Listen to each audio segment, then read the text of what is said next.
On a cold November night in 1858, in a small stone chapel on the grounds of Rosewood Hall, just outside Natchez, Mississippi, a Confederate colonel locked his pregnant daughter inside with 4 enslaved men and walked away. That single act was a result of a wager, one that involved $47,000 in gambling debt, a secret society of plantation owners who bet on human suffering, and a rivalry between 2 of the most powerful men in Adams County. By dawn, the colonel's daughter would be found alive, but unable to speak. The 4 men would vanish without a trace, and a sealed letter discovered in that chapel would reveal secrets that destroyed 2 of Mississippi's most prominent families. What happened during those dark hours stayed hidden for decades, protected by lies, by money, and by the same power that made such a wager possible in the first place. But the truth always finds a way out, even when it's buried beneath generations of silence. Before we continue with the story of Colonel Augustus Fairmont and the night that shattered his family forever, I need you to do something. Subscribe to this channel right now, and in the comments below, tell me what state or city you're listening from. This story connects to events that spread across the entire Antebellum South, dark conspiracies that powerful men believe they'd hidden forever. I want to know where you are as we uncover what they tried to bury.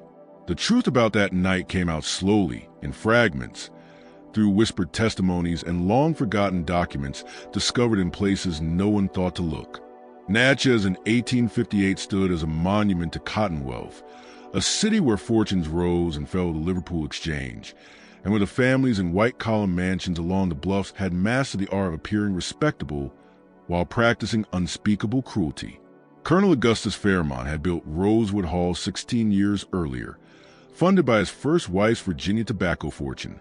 12 acres of manicured grounds, 200 people held in bondage, cotton fields stretching endlessly toward the horizon. At 53, silver-haired and perpetually bourbon-soaked, Fairmont presided over Natchez society with his second wife, Constance, a New Orleans woman who had married him for security and learned too late what it truly cost to keep it. Elizabeth Fairmont, his daughter from his first marriage, was 24 that autumn, 5 months pregnant, married to Captain Richard Bowling, who had left for Kansas Territory just 6 months after their hasty wedding.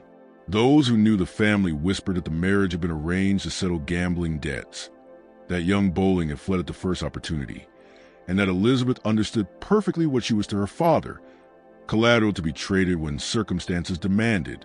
She kept a journal hidden beneath the floorboards of her bedroom, pages that revealed a woman who had been watching, calculating, waiting for the moment she'd have to act to save herself. The 4 men who would become central to this nightmare lived in the quarters behind the main house. Samuel, age 42, the head carpenter, whose skilled hands built wealth he'd never owned. Joshua, 35, the blacksmith, still mourning the son who'd been sold away 2 years earlier. Marcus, 38, the stable master, quiet, competent, making himself invisible to white eyes whenever possible. And Isaac, 47, the driver and unofficial preacher, his deep voice leading Sunday worship in a clearing where the enslaved were allowed to pray. These 4 men were pillars of their community, the ones who settled disputes, protected the vulnerable, and secretly taught others to read, despite the laws forbidding it. They were also the men Fairmont pointed to when boasting of his humane management, proof, he claimed, that slavery could be benevolent. What Fairmont never realized was how deeply they despised him, because he never bothered to look beyond his own delusions. The wager itself was born out of a secret society known as the Magnolia Club, 8 plantation owners who met twice a month in a back room of the Natchez Hotel to bet on anything and everything, from steamboat races to human endurance. They kept a leather-bound ledger of every wager, each entry witnessed and signed. And for years, their bets had involved human lives, which enslaved woman would bear a child first, which man could pick the most cotton, which family could be separated without anyone taking their own life. To them, it was all sport, a way to display dominance while pretending to be gentlemen. Augustus Fairmont had been losing steadily for 3 years. By October 1858, He owed Judge Cornelius Draper $47,000, enough to force the sale of Rosewood Hall itself. Draper had nursed a grudge since 1851, when Fairmont's testimony cost him a valuable land deal. Now he saw his chance for revenge. On October 29th, in that smoke-filled back room thick with bourbon and cigar haze, Draper proposed a wager that made even hardened plantation owners uneasy. "Your daughter Elizabeth," Draper said, his voice cold and commanding after 15 years on the bench. 5 months pregnant. Husband conveniently absent. "I'll forgive your entire debt if you deliver her to your chapel on November 14th for one night, before your most trusted men, Samuel, Joshua, Marcus, and Isaac. If she emerges intact and the men fulfill their duty, you're free. If they refuse, if anyone escapes, if anything goes wrong, you owe me double plus Rosewood as collateral." The room fell silent, except for the relentless ticking of the clock. William Keene, owner of the largest cotton gin in the county, leaned forward with interest. "It tests everything," he murmured. "Control, nerve, obedience. Using his own blood makes it perfect." Fairmont's hands trembled as he gripped his glass. His mind raced. Bankruptcy would destroy the family name. Fleeing would make him a laughingstock. Refusing would mean instant ruin. In his twisted logic, Elizabeth was already property. She had been married off to settle one debt. Now she would serve to settle another. "I accept," he whispered, and signed beneath the terms. The trap was set. 14 days to prepare. And none of them, not Fairmont, not Draper, not the witnesses, could imagine how the trap would spring in a direction they'd never anticipate. Elizabeth learned about the wager on November 12th, when her personal maid, Clara, the woman who had raised her from infancy, slipped into her room after midnight and whispered the terrible truth. Clara had overheard Constance discussing arrangements and had seen the 4 families being moved to A, locked in a storage building. The 4 families had watched the chapel being prepared. Heavy curtains hung inside, new exterior locks fitted. "Miss Elizabeth, you must run," Clara whispered, urgency cutting through the dark. "Take a horse tonight and ride north. There are people who help." 5 months pregnant, alone on winter roads, Elizabeth's hands shook, but her voice remained steady. "I will die, Clara. The baby and I both." She rose and moved to a window, staring out across the dark grounds. "They think I'm a pawn. Father has wagered me before. My marriage was payment for his debts. But I am not without resources. If they are determined to play this game, then I will play it too, by my own rules." The next morning, Elizabeth confronted Constance in the garden. Her voice was quiet and cold. "I know about the wager. I know about November 14th. You have 2 choices. Let this proceed as planned, and I will spend every remaining day of my life destroying Father's name and your position. I will tell Richard's family. I will testify in any court. I will make sure everyone knows what happened. Or you can help me turn this into something Father and Draper never anticipated. And I will keep your secrets forever." What Elizabeth proposed was audacious. A conspiracy inside a conspiracy, using Draper's own terms against him. It required cooperation from 4 men who had every reason to distrust any white person. Perfect timing, flawless execution, and one additional element.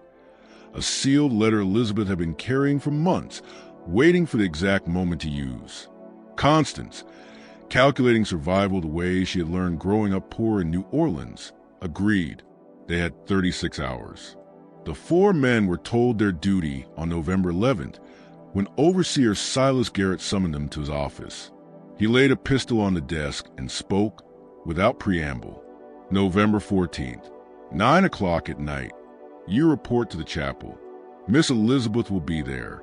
You spend the night with her. You understand what that means."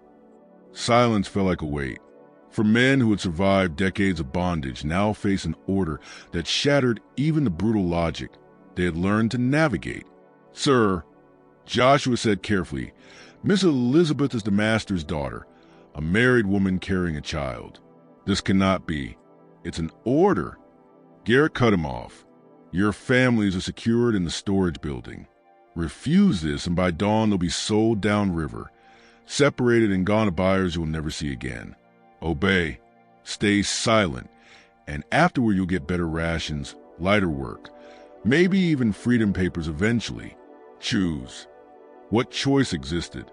They agreed because the alternative meant watching their children vanish into the slave market. As they left, Isaac murmured a prayer that had sustained generations. Lord, give us strength to endure what we cannot change. But on November 13th, something almost impossible happened. Elizabeth and Clara slipped into the locked storage building where the four families waited in terrified confusion. Women clutching children, men trying not to show how their hands trembled. Elizabeth placed a steady palm on her belly and told them, "What's about to happen to me is happening to you. We are all pieces in a game these men are playing. But I have a plan to stop them. I need you to trust me." She laid out the scheme. When she finished, Rachel, Samuel's wife, studied her for a long moment and then nodded. "I'll convince Samuel. The others will follow." That afternoon, in a hurried meeting among crates and bundles, Elizabeth told the four men everything. The plan was dangerous. It required split-second timing and relied on every person playing their part perfectly. But it offered something they had been denied all their lives: agency. "Why should we trust you?" Joshua asked bluntly.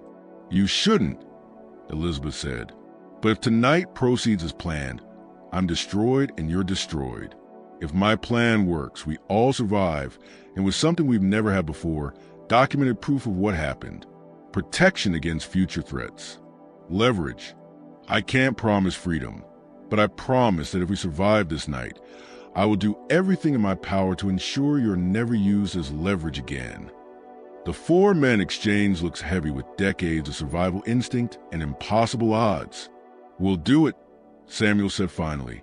"God help us all." The remaining hours passed in fevered preparation. Clara fetched a sealed letter, Elizabeth's journal, and a small knife from Elizabeth's room. Constance kept the household moving to prevent interruptions. The men memorized their roles and practiced timing down to the minute. As sunset fell on November 14th, Judge Draper arrived with witnesses: William Keene and a planner named Sutherland, men who would verify compliance with the wager's terms. They were ushered into a drawing room, served whiskey and cigars, treating the night's events as entertainment rather than atrocity. At 9 o'clock Elizabeth walked a familiar path to the chapel, her father by her side, his silence wrapped in a bourbon haze. Behind them came Constance, Draper, and the witnesses. The chapel burned with candlelight, almost beautiful against the cold November dark. Inside, the four men waited, occupying a space they had been forbidden to enter by day, now commanded there for the darkest purpose imaginable. Fairmont unlocked a heavy door and pushed it open. Elizabeth crossed the threshold and turned to her father one last time. "May God forgive you," she said quietly, because she never would. The door closed, the lock clicked, and 5 people stood in candlelight facing the longest night of their lives. Elizabeth spoke first, voice controlled. "They're listening at the door. We must give them what they expect to hear at first. Sounds convincing enough to satisfy them. Then we execute the plan exactly as discussed." For the first hour, they performed to the pattern the men outside required. Elizabeth made time cries, the kind of sounds that could be interpreted as distress. The men shifted furniture, making the noises of forced activity. Shadows passed across the stained glass window as curious witnesses checked to ensure events followed the wager. But what unfolded inside that chapel was entirely different from what the assembled men believed. Elizabeth sat on the fainting couch and told the four men everything. The full truth about the wager, her father's mounting debts, and the way she intended to use the night to turn their cruelty into evidence. She revealed the sealed letter and the journal, and mapped out the exact moments each man would act so that the outside world would see only what Draper required, while the reality of what happened was preserved and recorded in ways that would matter later. Elizabeth revealed everything: the Magnolia Club's ledger human wagers, Constance's involvement, and a web of lies being spun to protect the Fairmont name no matter what happened that night. The wager says I must be intact by morning, Elizabeth explained. They expect violation, proof that you followed orders, but the terms specify only the outcome, not what happens during the night. And there's something they don't know, something that changes everything. From her cloak, she drew out the sealed letter she had carried for months. This letter contains 2 confessions, she said quietly. The first concerns a child I'm carrying. It's not my husband's child. The second is about a crime my father committed 15 years ago, to conceal his own mixed ancestry. Judge Draper has spent years obsessed with bloodlines, with proving his so-called white purity. This letter will destroy both families. But it also ensures that if anything happens to any of us, if we're harmed, sold, or silenced, this information will reach every newspaper and courthouse in Mississippi. They'll be ruined. Samuel leaned forward, eyes sharp with suspicion and curiosity. What are you saying? I'm saying, Elizabeth replied, that we're creating mutually assured destruction. By morning, we'll have proof of tonight, documented in multiple ways. We'll hide this letter where only we know to find it. If Draper or my father ever threaten you or your families again, the truth goes public. They'll be destroyed. Marcus's voice was low. And what happens to you when dawn comes? Elizabeth's hand rested on her swollen belly. I'll play the role they expect, traumatized, silent, broken. I'll let them believe the night destroyed me. But I'll know the truth, and I'll be working to get you to safety. I have contacts in the north, people my real mother knew, who work with the Underground Railroad.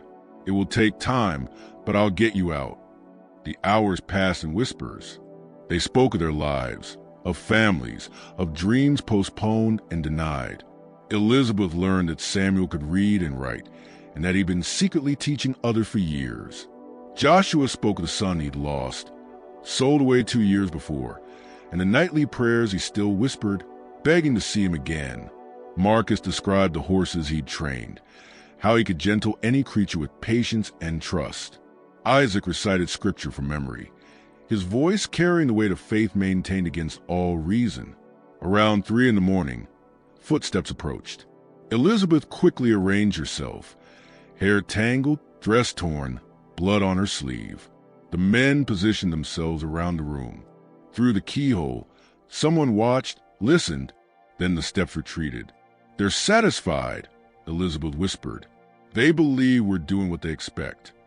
As dawn drew near, the final details fell into place.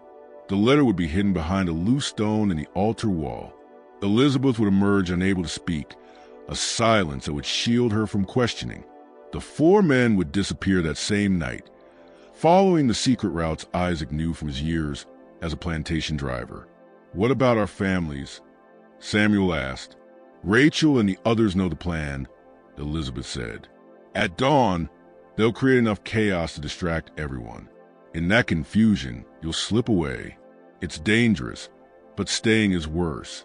As first light bled through the stained glass, Elizabeth took the small knife and drew 3 shallow cuts across her arm, enough to bleed, to look real. She tore her nightgown, tangled her hair further. When they opened that door, she said, I collapse. I don't speak, no matter what they ask or threaten. Silence protects us all. The men set the scene. Overturned furniture, burned out candles, Elizabeth's blood staining the fainting couch. They positioned themselves near the door, waiting. At exactly 6 o'clock, the key turned in the lock. Judge Draper entered first, followed by Keene and Sutherland. Augustus Fairmont came last, face gray, hands trembling. Elizabeth lay motionless on the couch, eyes open but unfocused, her arms streaked with blood. Her body trembled visibly.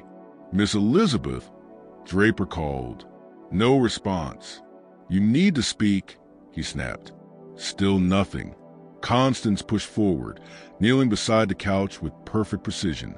Elizabeth, darling, please speak to me. Nothing. Draper turned to the 4 men. You fulfilled your duty? Samuel met his gaze. We did what we were told. Sir, Exactly what we were told. Perfect confirmation without detail. Obedience without confession. Draper studied each man, then looked back at Elizabeth, who remained silent and shaking. He frowned but couldn't argue. The wager had been fulfilled, at least on paper. "The wager is settled," he declared. "Your debt is cleared, Augustus." Fairmont didn't respond. He only stared at his daughter, his expression unreadable, caught somewhere between guilt and cold calculation. Elizabeth was carried back to the house. A doctor was summoned. Constance began managing the crisis with chilling efficiency. The 4 men were escorted back to their quarters, and they knew, as their wives knew, that they had only hours before someone decided that killing the witnesses would be safer than letting them live. What happened next would be debated for generations. The official story claimed the 4 men escaped that very night, stealing horses and vanishing north. But whispers told otherwise. Some said they were hunted down within days, their bodies dumped in the river. Others insisted they made it to freedom, but could never return for their families. The truth, when it surfaced decades later, proved far more complicated. Elizabeth never spoke another word. Doctors examined her, but found no physical cause for her silence. Some called it hysteria. Others said shock. And still others whispered divine punishment for sins unnamed. She gave birth to twins in April of 1859, a boy and a girl, both healthy, both bearing identical marks on their left shoulders that looked like scars but might have been birthmarks. Captain Richard Bowling returned from Kansas Territory in 1860, heard Constance's carefully edited version of events, and promptly divorced Elizabeth on grounds of mental incapacity. She and her children were moved to a small cottage on the edge of Rosewood, exiled but still tied to her father's declining fortune. Augustus Fairmont, desperate to restore his name, volunteered for Confederate service in 1861, despite being 56 years old, an age when most men stayed behind.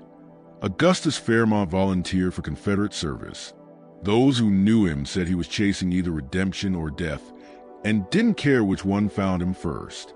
He was killed at Shiloh in April of 1862, shot through the chest during a tactically meaningless charge. His final words, according to the private who held him, were, "Tell Elizabeth, I'm sorry." The message was never delivered. Constance survived the war by selling Rosewood off piece by piece. She hosted Union officers at lavish dinner parties, pretending she had always sympathized with the North. She did whatever it took to keep her position. The war freed the enslaved people who hadn't already escaped, scattering them across Mississippi and far beyond. Among them were the 4 wives and children, Rachel, Samuel's wife, and the others, who disappeared into the chaos of Reconstruction. Whether they ever reunited with their husbands was something society in Natchez never learned. Judge Cornelius Draper served as a Confederate military judge until 1864, when his plantation was set ablaze by formerly enslaved men who had joined Union forces. Draper survived, but fire left half his face a ruin. He became a recluse, hiding away in his crumbling mansion, emerging only for essential business. His burned flesh he concealed behind a black silk mask. His obsession with genealogy, with bloodlines and purity, grew into madness. He spent endless days in courthouses tracing names and family trees with manic precision, searching for something he could never find. The other Magnolia Club members didn't fare much better. Keene lost 2 sons at Vicksburg and his cotton gin to a mysterious fire in 1865. He drank himself to death by 1867. Sutherland was found floating in the Mississippi River the following year, his body weighted with chains. Officials called it suicide, though everyone suspected murder. 3 more members died before 1870. Yellow fever, a fall from a horse, complications from what doctors described as nervous exhaustion. By that year, only Draper remained alive from the group that had witnessed Fairmont's signature in the ledger, and the ledger itself had vanished. Some whispered that Constance destroyed it. Others claimed it was stolen during the Union occupation. Still, rumors lingered that someone had taken it as leverage, waiting for the right moment to use it as evidence. Elizabeth's twins, Sarah and Thomas, grew up in that small cottage, falling asleep to the sound of their mother's pen scratching across paper every night. They would watch her lips move as if she were speaking to someone only she could hear. Over time, they realized her silence wasn't emptiness. It was presence. It was testimony, constant and heavy, to something so horrifying it could be written but never spoken. Just when it seemed the story had ended, with silence and scattered survivors, something extraordinary happened in 1871 that would change everything. If this story has you on edge, if you want to know what happened next, hit that like button right now. Share this video with anyone who loves dark historical mysteries, and subscribe with notifications on. Because what happens next proves that sometimes justice takes decades, but never dies completely. Let's uncover what emerged from 13 years of silence. In the spring of 1871, when Sarah was 12 and Thomas 11, a man appeared at their cottage door. He was black, in his 50s, well-dressed, and carrying papers identifying him as a freedman named Samuel Garrison. He asked to see Elizabeth, and when she came to the door, he simply said, "Miss Elizabeth, I came to tell you we kept our promise too." Elizabeth, who hadn't shown emotion toward anyone in 13 years, suddenly broke down and embraced him, tears streaming down her face. Over the following week, Samuel told the twins everything their mother could not speak aloud. He told them about the wager, the night in the chapel, and the pact that had saved all their lives. He told them all four men had made it north, that they had worked for years, saving every cent they could, trying to return. They had spent the last decade searching for families they'd been forced to abandon. "Your mother saved our lives," Samuel said softly, "and we spent 13 years making sure we could honor that debt. We couldn't come back during the war. It was too dangerous. But now, with Reconstruction, we can finally do what we promised." He showed them papers, land deeds, documents proving that he and the others had bought property in Ohio, building a community for freedmen and helping refugees from the South find their footing. He told them Joshua had found his old son. Marcus had opened a horse training business. Isaac had become a minister to a mixed congregation. "We never forgot that night," Samuel said. "And we never forgot that your mother trusted us when she had every reason not to. If you ever need help, if you ever need a home, you have family waiting in Ohio."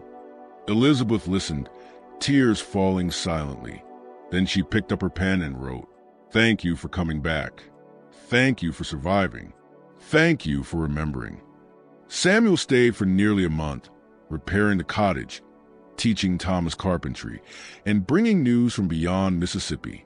Before leaving, he handed Elizabeth a small lockbox. Inside, he said, "is everything we kept from that night.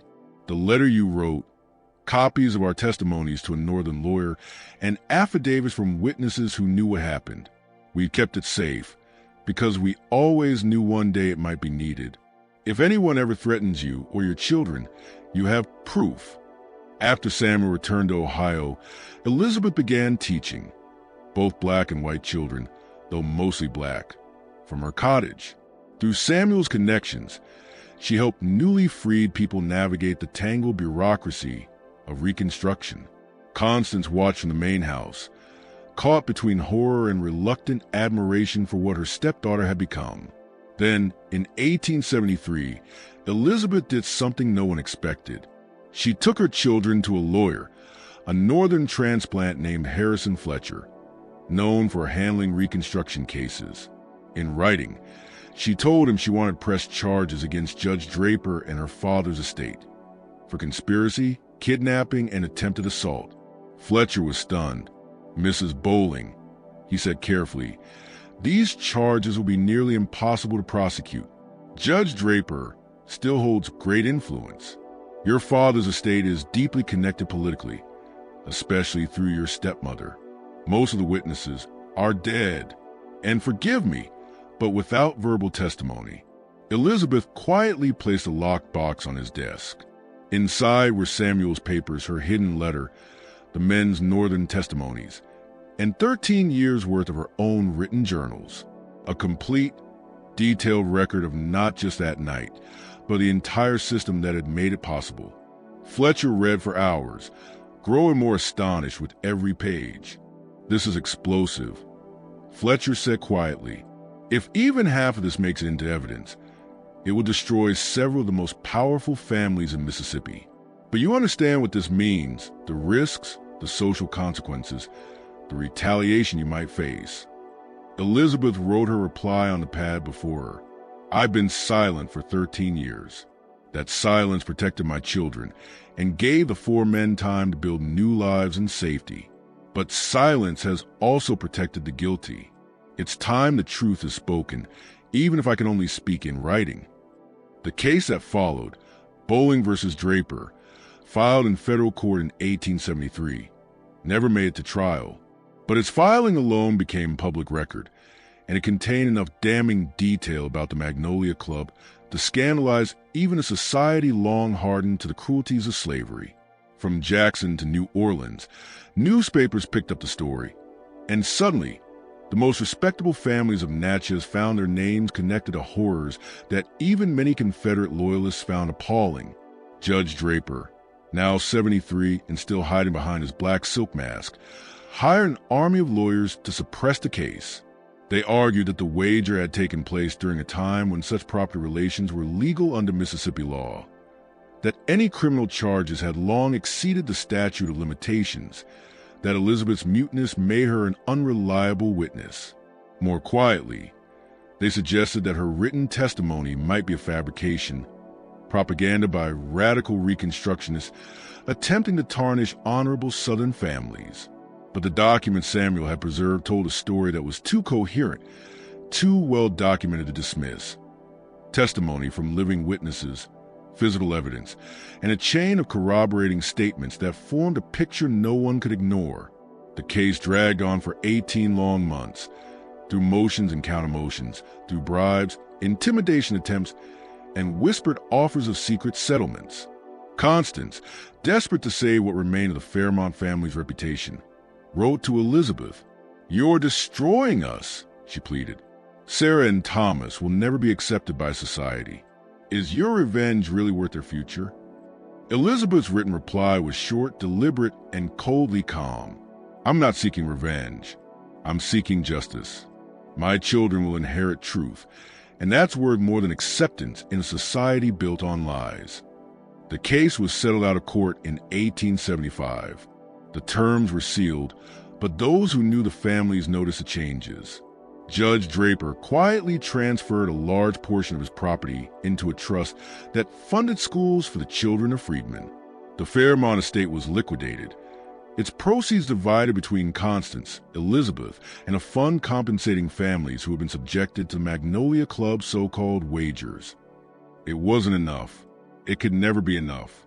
Money couldn't undo the past, couldn't rebuild broken families or restore lost years. But it was something tangible, documented and witnessed, a rare acknowledgement that what had happened in that chapel was not a tradition or a rite. It was a crime. The settlement included one unusual clause. All documents related to the case, including Elizabeth's journals, Samuel's testimony, and the original letter from the chapel, were to be sealed for 100 years, not to be opened until 1975. Officially, the reason was to protect living descendants. But the truth was far more complex. The letter Elizabeth had hidden in the chapel contained 2 devastating confessions, revelations that could have shattered multiple prominent bloodlines. The first confession concerned the true paternity of her twins. The second exposed evidence that Augustus Fairmont's grandmother had been a woman of mixed race, a truth buried under falsified documents from the 1850s, when Southern law dictated that anyone with African ancestry, no matter how distant, was legally black and therefore enslavable. That revelation was social dynamite. If Augustus Fairmont had Negro blood, then by the South's own twisted logic, he should never have been allowed to own land or human beings. His marriage would have been illegal, his children illegitimate, his legacy a lie. Judge Draper had discovered fragments of this truth during his obsessive genealogical research, and it was that very suspicion that had driven him to propose the wager in the first place. He wanted proof. He wanted to expose the Fairmont family's tainted bloodline and watch their empire collapse. But Elizabeth had outmaneuvered them all. Her hidden letter revealed that she had known about her father's ancestry for years. Her real mother had told her the truth on her deathbed, and Elizabeth had carried that knowledge like a loaded weapon, waiting for the moment it would matter most. The second revelation struck even deeper. The twins she carried weren't her husband's children. They were the result of an assault by Dr. Marcus Henley, a respected Natchez physician, Draper's cousin, and a member of the Magnolia Club. Henley had attended Elizabeth during an illness in early 1858. She had stayed silent because to speak out then would have destroyed her. As a woman, the blame would have been hers. But in her letter, she recorded everything: the dates, the details, the witnesses. That revelation turned the entire wager inside out. Draper, without realizing it, had orchestrated a situation that would expose his own cousin's crime. If the twins bore features suggesting mixed ancestry, Elizabeth could reveal that those features came not from the Fairmont bloodline, but from Henley's assault. Draper would then face an impossible choice: admit his cousin was a rapist, or admit that his own theories of racial purity were built on lies. It was a perfect trap, a weapon of truth crafted in silence, while every man around her underestimated her power. The sealed records also contained one final document, a statement from Constance, written in 1876. In it, she confessed to her own role in the wager's planning, to betraying her stepdaughter, and explained why she had eventually chosen to help Elizabeth's counterplan. "I participated in evil," Constance wrote, "because I believed my survival depended on it.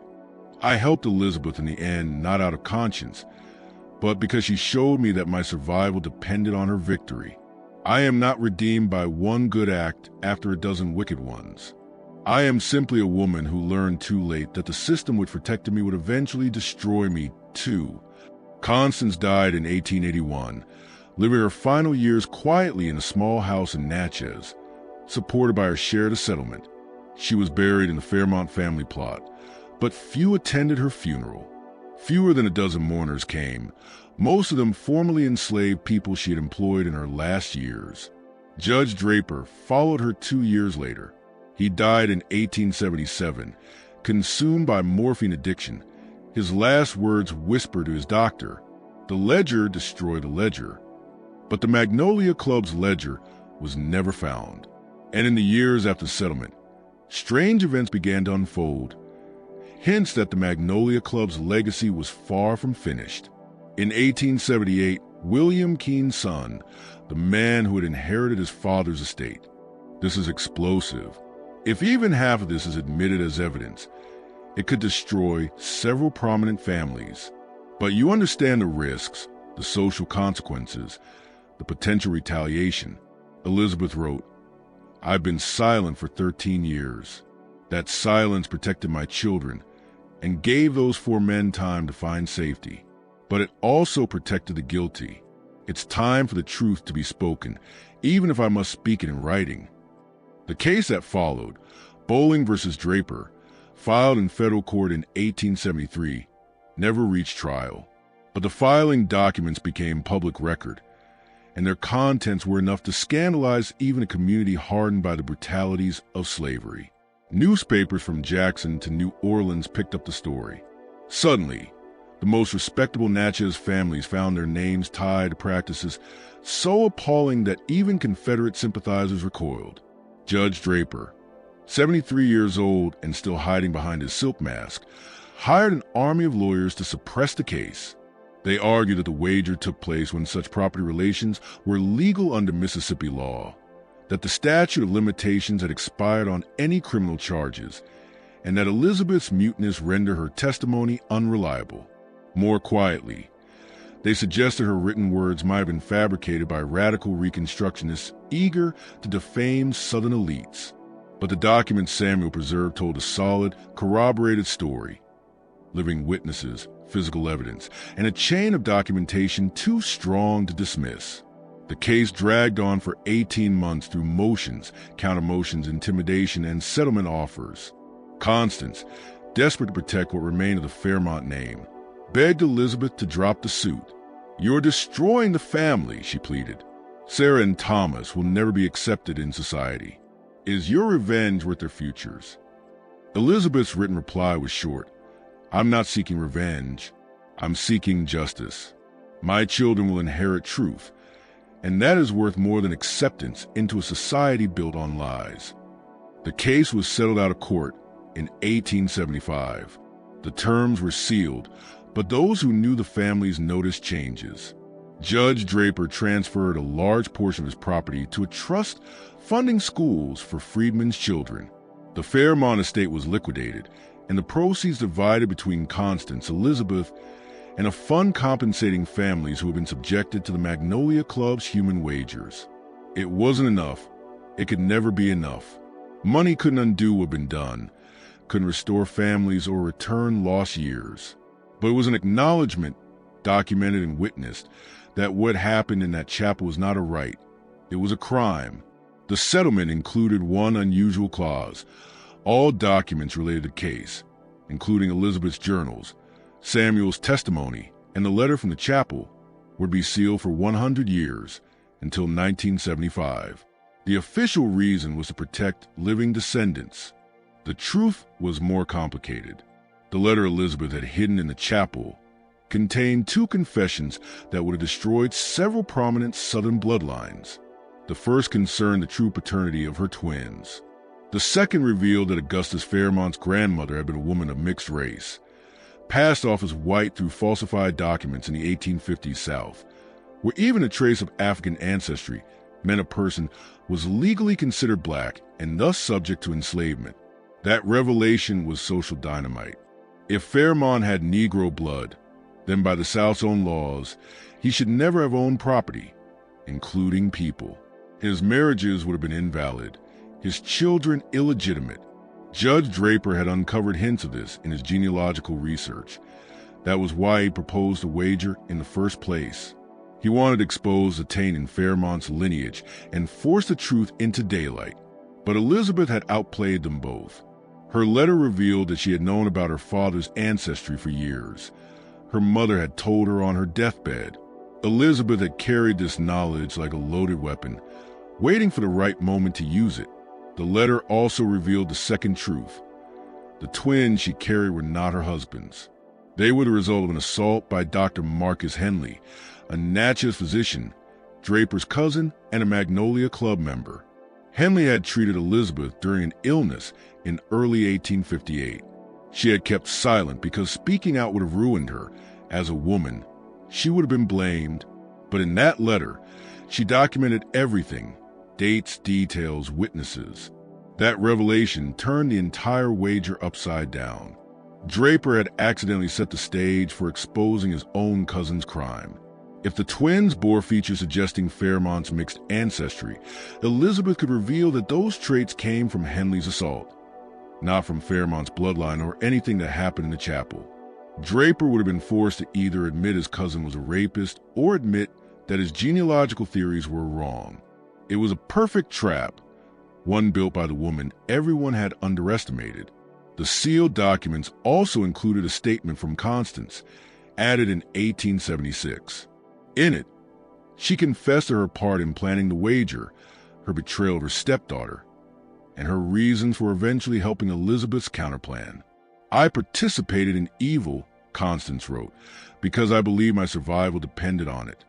I helped Elizabeth in the end, not from conscience, but because she showed me that my survival depended on her plan succeeding. I am not redeemed by one good choice after a dozen bad ones. I am simply a woman who learned too late that the system I benefited from would one day devour me too." Constance died in 1881, spending her last years in a small Natchez home, supported by her share of the settlement. She was buried in the Fairmont family plot, though few attended her funeral. Fewer than a dozen mourners, most of them formerly enslaved people she had employed in her final years. Judge Draper died in 1877, 2 years after the settlement, his last months consumed by morphine addiction. His final words, according to his attending doctor, were, "The ledger destroy the ledger, But the Magnolia Club's ledger was never found. In the years that followed, strange events began, events that made it seem as though the Magnolia Club's dark legacy wasn't finished at all, without telling anyone about it. Meanwhile, in the late 1920s and early 1930s, something strange began happening to the descendants of the Magnolia Club families. Anonymous letters started to appear, each containing a single page, photocopied for what seemed to be the long-missing ledger. Each letter was addressed to a specific descendant and included an entry describing a wager their ancestor had once taken part in, complete with names, dates, amounts, and coldly precise details of the outcome. There were no demands, no threats, only the documentation itself and a single typed line at the bottom. The truth is patient. It can wait. No one knew who was sending the letters. Some recipients burned them immediately, terrified of what they revealed. Others hid them away, too afraid to destroy them, yet equally afraid to confront them. A few, a very few, tried to investigate, hiring private detectives to trace the source. Every investigation led nowhere. Then, as suddenly as they'd begun, the letters stopped in 1935. By that time, pages from the ledger had reached 47 different people across 7 states. Some were prominent: a Mississippi congressman, a Louisiana judge, a wealthy Alabama planter. Others were ordinary citizens living quiet lives, unaware until the letters arrived that their family fortunes had been built on human wagers. The letters had the effect their sender, whoever it was, likely intended. Some families began quietly making amends, donating to Negro colleges, funding scholarships, supporting civil rights organizations. Others doubled down on denial, burning old family papers, suppressing documents, and threatening anyone who asked too many questions about their ancestors. In 1938, a historian named Margaret Crawford attempted to write a comprehensive account of the Magnolia Club, drawing on the letter fragments and other sources. She interviewed dozens of people, compiled copies of ledger pages that recipients had been willing to share, and cross-referenced them with plantation records and local archives. Her manuscript, Wagers in Human Flesh, The Magnolia Club and Systematic Cruelty in Antebellum, Mississippi, was completed in 1940. No publisher would touch it. Crawford submitted it to 23 presses over 4 years. Every one rejected it, most without explanation. 2 editors responded candidly, saying the material was too inflammatory, that publishing it would invite lawsuits from powerful families, and that the scholarly community wasn't ready for that kind of reckoning. Frustrated and dying of tuberculosis, Crawford donated her entire research collection, including the manuscript and all her gathered ledger pages, to the Mississippi Department of Archives and History in 1944. She requested that it remain sealed until 1975, to be open alongside the original Bowling versus Draper documents. Perhaps, Crawford wrote in her cover letter, in 1975, 30 years after this war ends, America will finally be ready to face the truth about what we were and what we did. Perhaps by then, enough time will have passed that we can look at this history without flinching, without excuses, without pretending it was anything other than what it was: systematic, documented, witnessed cruelty, treated as entertainment by men who considered themselves gentlemen. Crawford died in 1945, her work unpublished and her name quickly forgotten. But her archive joined the growing mountain of sealed material waiting for 1975, adding yet another layer to the mystery of what would be revealed when the seals were finally broken. By the late 1940s, the sealed documents had taken on an almost mythical quality within Mississippi's historical circles. Everyone knew something extraordinary was hidden there. Rumors spread, tales of murders, corruption, scandals that could destroy half the old families in the state. But the truth, waiting patiently inside those sealed boxes, was both simpler and far more profound than the gossip suggested. It wasn't about a single scandal or crime. It was about an entire system, documented, witnessed, recorded by its perpetrators, and about the people who resisted it, who survived it, who bore witness despite impossible odds. Then, In 1947, an elderly black woman named Grace Henderson walked into the Mississippi archives and asked to speak with the director. She identified herself as the granddaughter of Marcus, the stable manager from Rosewood Hall. She carried a small wooden box, worn smooth by decades of handling. "My grandfather gave this to my mother before he died in 1903, Grace explained. "She gave it to me in 1920, with instructions to bring it here in 1947, exactly 90 years after the events it describes." Inside are his personal papers, his testimony about the night of November 14th, 1858, letters from the other three men, and documents about what happened after they reached Ohio. "My grandfather wanted this to be added to the sealed archive to ensure that when 1975 comes, the complete truth will be known." The director accepted the box and added it to the sealed collection. Grace asked only one question before she left. Will people understand when they finally read all this what it cost? Will they understand that survival itself was resistance? That keeping these testimonies alive for 100 years was its own kind of victory? The director had no answer. Grace nodded, as if she'd expected that, and quietly left the building. She died 2 years later, having fulfilled the obligation her grandfather had passed down through 2 generations. Between 1947 and 1950, 3 more descendants came forward to contribute to the sealed archive. Joshua's great-grandson brought letters describing his search for his soul son and their eventual reunion in Ohio. Isaac's granddaughter donated copies of sermons in which she compared the chapel conspiracy to biblical stories of resistance and redemption. And Sarah Bowling's daughter, Elizabeth's granddaughter, added the last of Elizabeth's journals, volumes even more detailed than the ones already held by the archives, describing not just the night in the chapel, but the years of preparation that led to it and the decades of work that followed, without telling anyone about it. Meanwhile, during the late 1920s and early 1930s, something deeply unsettling began happening to the descendants of the Magnolia Club families. Anonymous letters started to appear, each containing a single page, copied for what appeared to be the missing ledger.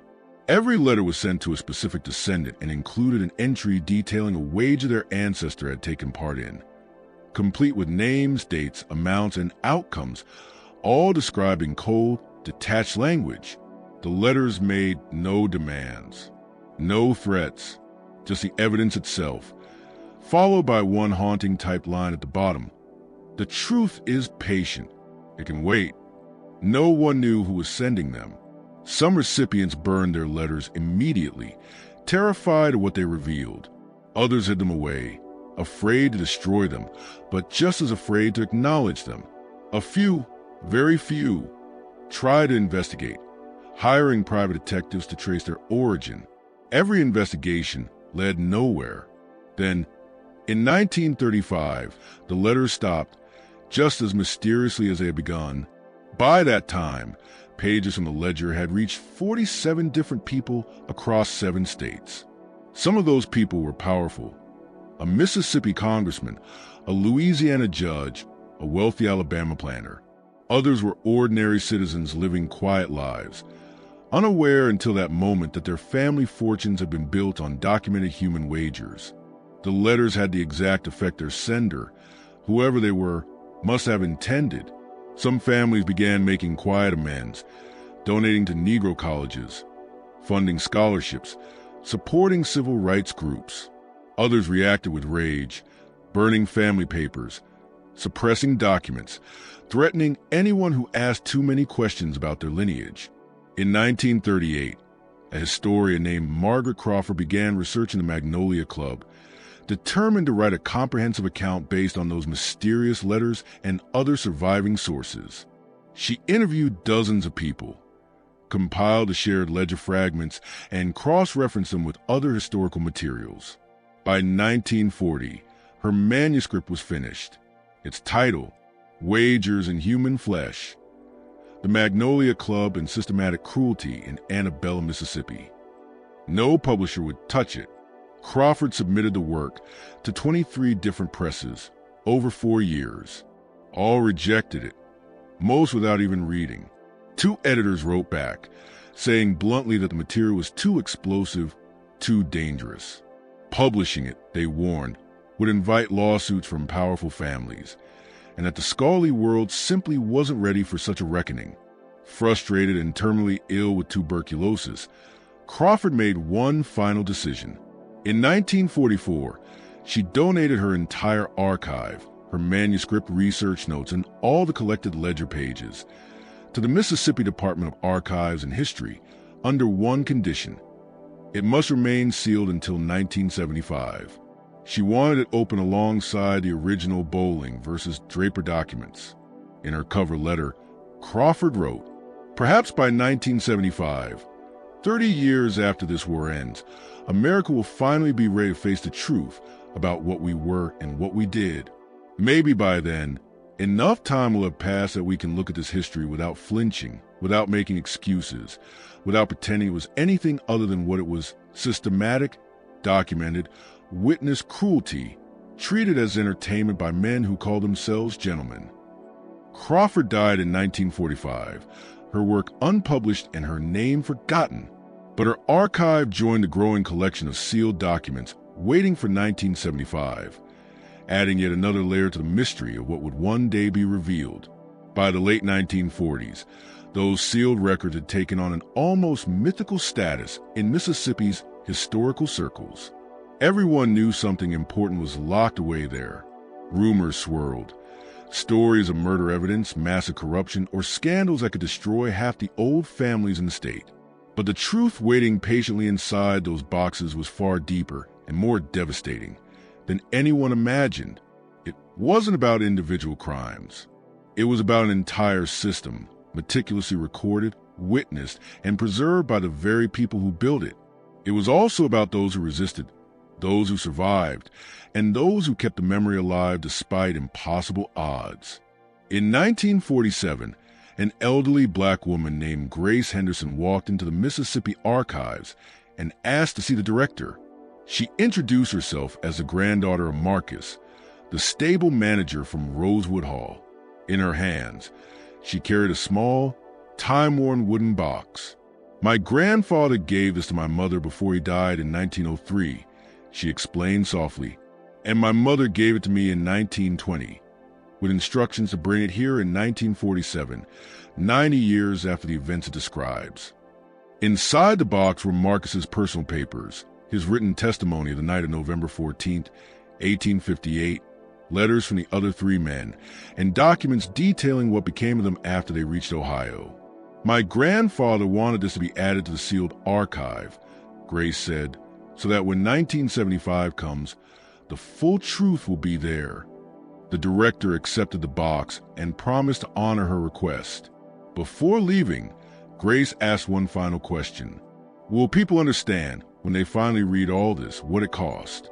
Will they understand that survival itself was resistance? That keeping these testimonies alive for 100 years was its own kind of victory? The director had no answer. Grace simply nodded, as if she'd expected that, and left. She passed away 2 years later, having fulfilled the promise that had been handed down through 2 generations. Between 1947 and 1950, 3 more descendants came forward. Joshua's great-grandson brought letters about his ancestors' search for his soul son and their eventual reunion in Ohio. Isaac's granddaughter contributed a collection of sermons comparing the chapel conspiracy to biblical tales of endurance and faith. And finally, Sarah Bowling's daughter, Elizabeth's granddaughter, donated the last of Elizabeth's journals, more detailed than anything that had come before. They described not just that fateful night in the chapel, but the years of preparation leading up to it and the long, painful decades that followed. Each new edition made the sealed archive more complete, more powerful, and far more dangerous to anyone who still wanted the past to stay buried. So, the outcome, written neatly in the ledger, stated simply, subject refused. Both husband and child sold separately. Subject attempted suicide but was prevented. Amount collected, $500. Another entry, dated 1859, documented a wager on whether four enslaved men could be forced to violate their master's daughter. The entry described the event in sanitized, euphemistic language, but the names were clear: Augustus Fairmont and Cornelius Draper as participants, William Keene and James Sutherland as witnesses. The outcome? Terms disputed, matters settled privately, no amount collected. That single entry, bloodless, clinical, hiding its horror beneath bureaucratic phrasing, confirmed every whispered story that had circulated for nearly 90 years. And it was just one of 237 such entries. Each one detailed a human wager. Each one named names. Each one provided dates, amounts, and outcomes. The release of the ledger's photocopies in 1949 fundamentally transformed Mississippi's understanding of its own history. It offered undeniable proof, evidence that cruelty had been systematic, deliberate, and documented by the very perpetrators who believed it was ordinary. It shattered the myth of benevolent slavery, an illusion of the gentle plantation. And it proved something else: that resistance, the kind Elizabeth and the four men had embodied, wasn't rare or exceptional. It was necessary. It was constant. It was the only possible response to such a system. The ledger also revealed another disturbing truth. The Magnolia Club was not unique. Entries referenced similar clubs in Louisiana, Alabama, and Georgia, suggesting a network of aristocratic societies devoted to the same perverse rituals.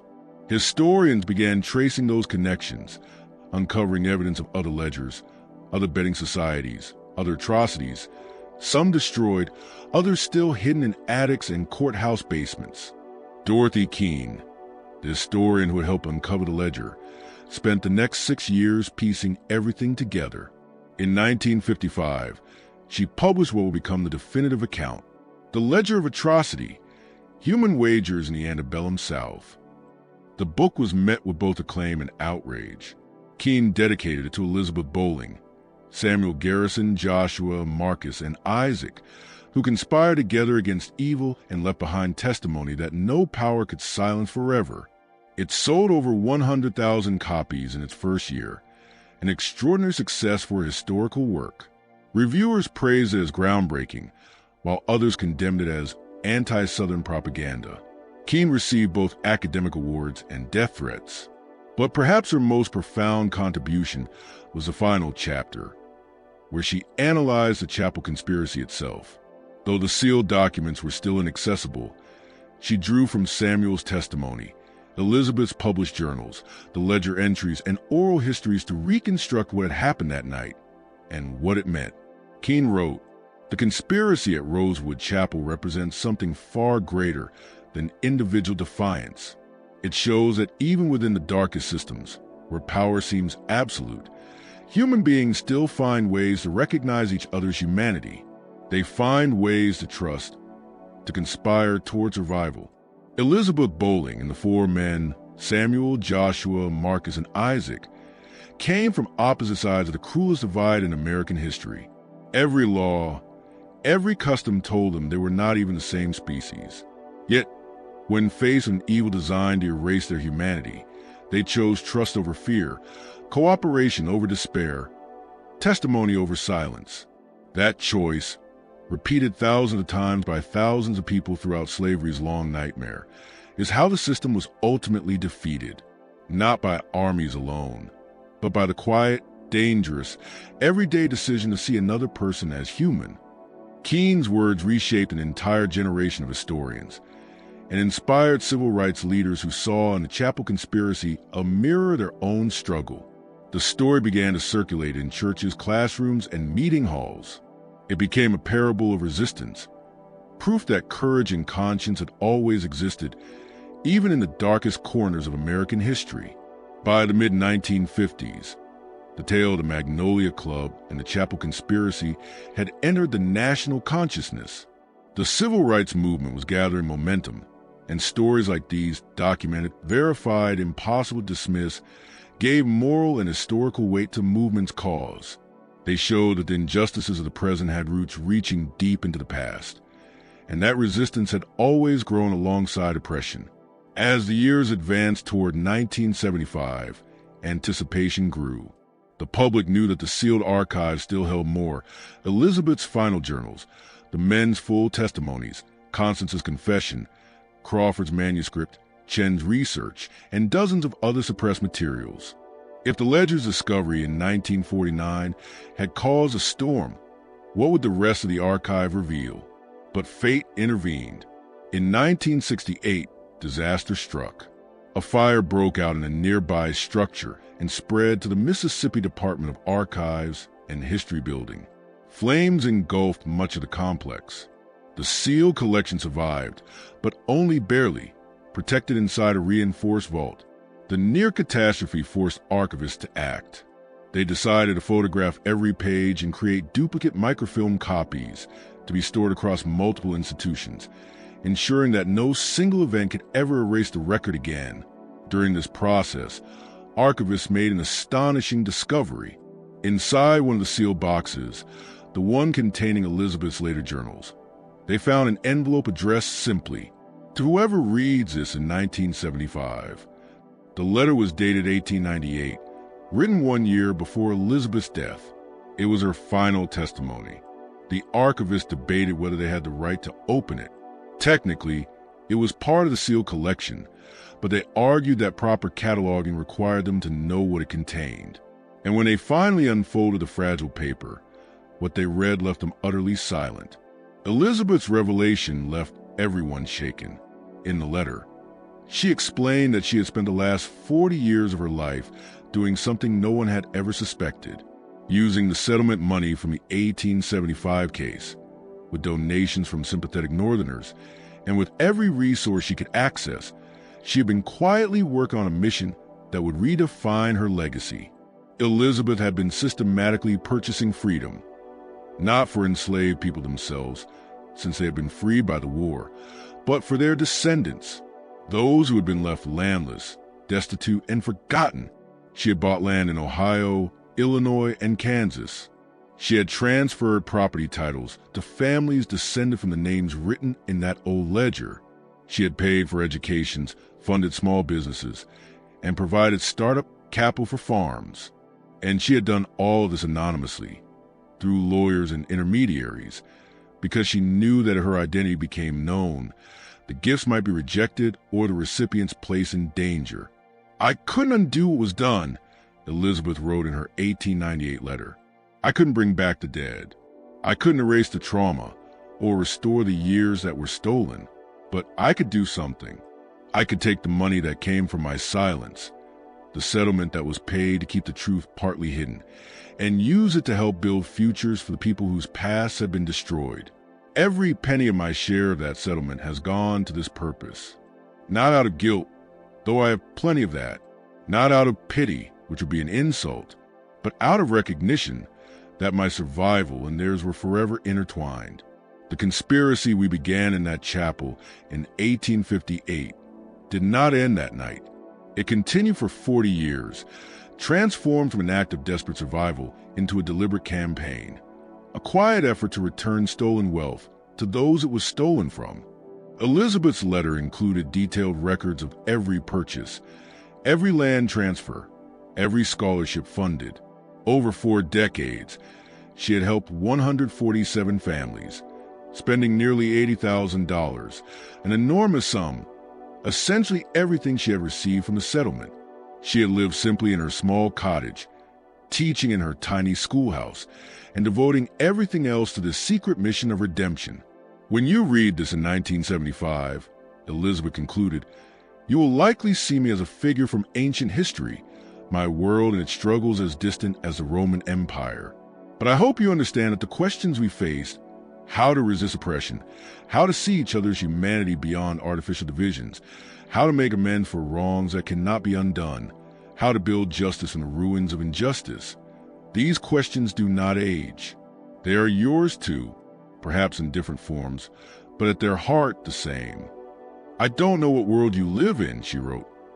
I hope it's better than mine. But if it isn't, if you still struggle with inequality, with cruelty, with systems that treat some as less than human, then remember what we did in that chapel. We trusted each other when trust seemed impossible. We conspired together when conspiracy meant risking everything. We spoke the truth even when silence would have been safer. And we survived. That's all I can offer you across these decades. The knowledge that resistance is possible, that change is possible, that humanity can persist even in the most inhuman circumstances. Use that knowledge however you need to. And when your own dark night comes, and it will come in one form or another, remember, you are not the first to face it. Others before you found ways to survive, and sometimes even to win. The archivists who discovered Elizabeth's letter in 1968 were deeply moved. They petitioned for an early release of the entire archive, arguing that 7 more years of secrecy served no purpose, that the material was too important to keep locked away, especially since fire damage justified a reassessment of the original terms. But the petition was denied. The seals would hold until 1975, as originally agreed. Still, word of Elizabeth's letter leaked. And in the late 1960s and early 1970s, as America struggled with civil rights, Vietnam, and questions of justice and national identity, the story of the Chapel conspiracy gained new life. Young activists, both black and white, saw in Elizabeth and the 4 men a powerful model, a vision of interracial cooperation, of resistance against impossible odds, of using whatever resources you had to fight for justice. The revelation that Elizabeth had spent 40 years redistributing wealth to descendants of the Magnolia Club's victims resonated deeply in debates about reparations and economic justice.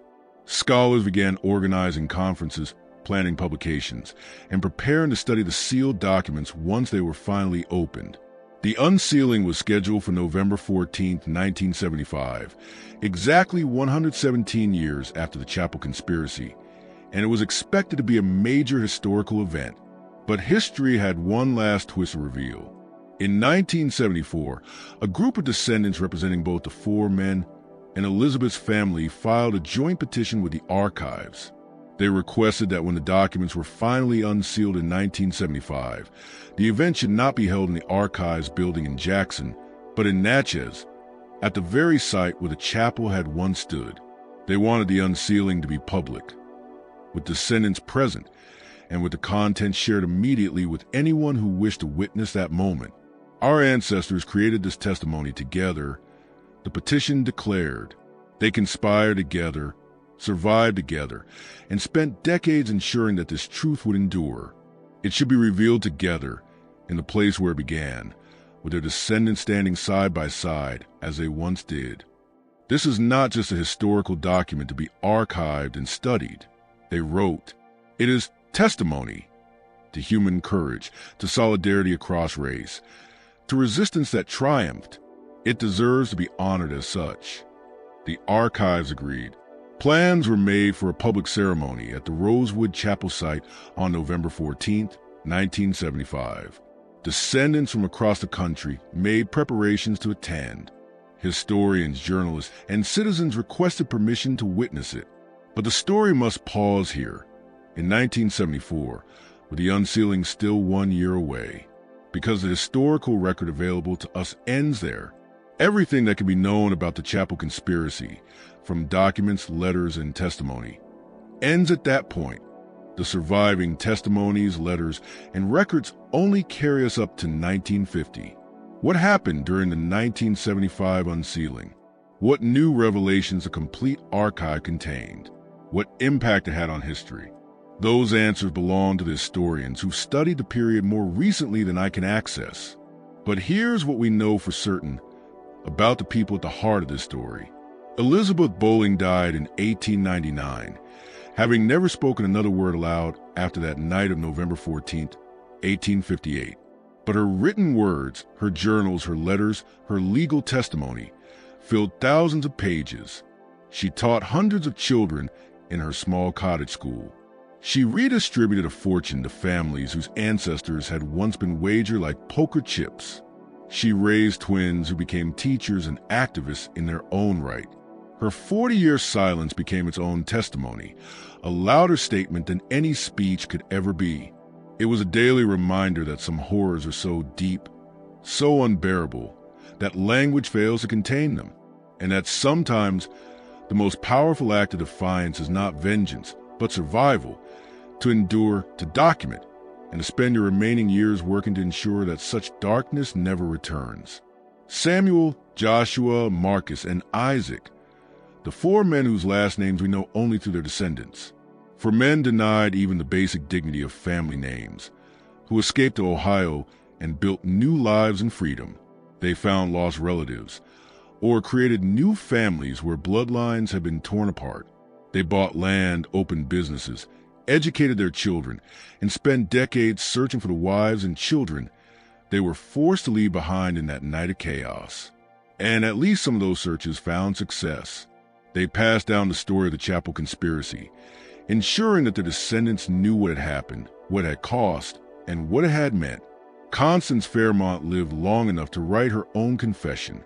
In it, she acknowledged her complicity, her betrayal, and her eventual choice to help rather than hinder. It wasn't redemption.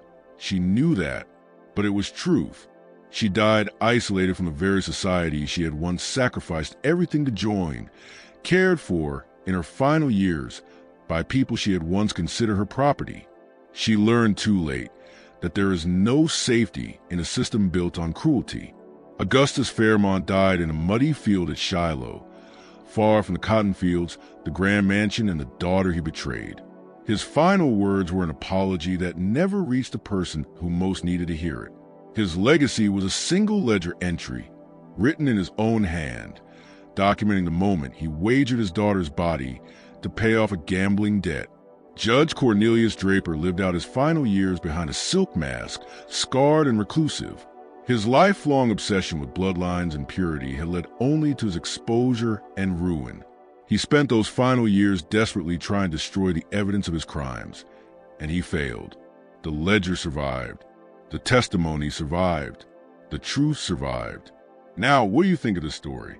Do you believe justice was ever truly served? Even in part, even after all that time? Do you think Elizabeth's 40 years of quiet redistribution made a difference?